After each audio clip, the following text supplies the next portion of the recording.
በማቴዎስ ወንጌል መጽሐፍ ምዕራፍ 16 ቁጥር 24 ላይ እናወጣና ለቃሉ ክብር ሁላችንም እንቆማለን።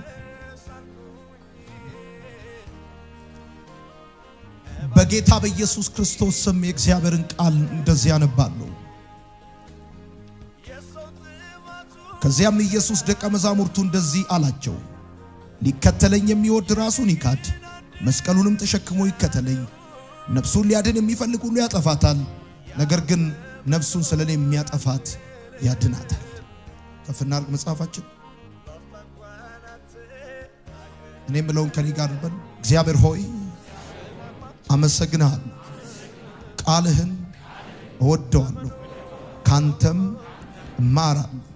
የበዛ ሰላም፣ የማይወሰድ ደስታ፣ የድል ህይወት ዛሬም ነገም ለዘላለም አለኝ። አሜን።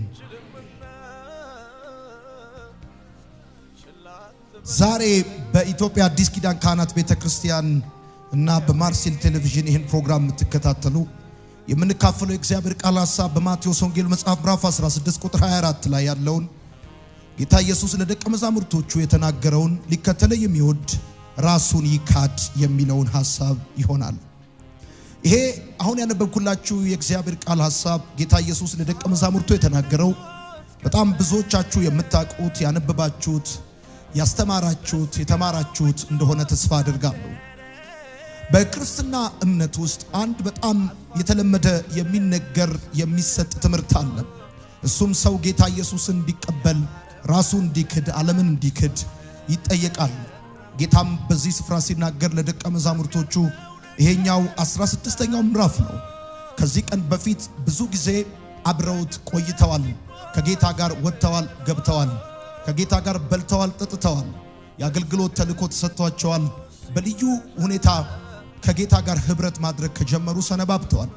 ይሄ የማቴዎስ ወንጌል መጽሐፍ ምዕራፍ 16 ደቀ መዛሙርቱና ጌታ ለመጀመሪያ ጊዜ የተገናኙበት ምዕራፍ አይደለም። ትውውቃቸው፣ ግንኙነታቸው ከዚህ ቀደም እንዳለ ከዚህ በፊት የነበሩት ምዕራፎች በደንብ አድርገው ያስረዱናል።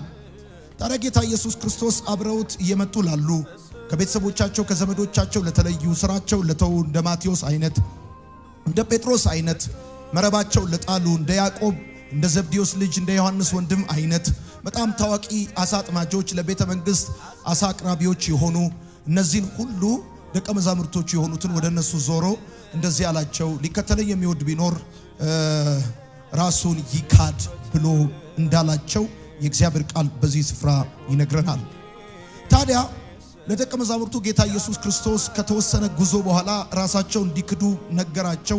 ይሄ የነገራቸው ነገር ምን አይነት ትርጉም ያለው ነው? ራስን መካድ ምን ማለት ነው?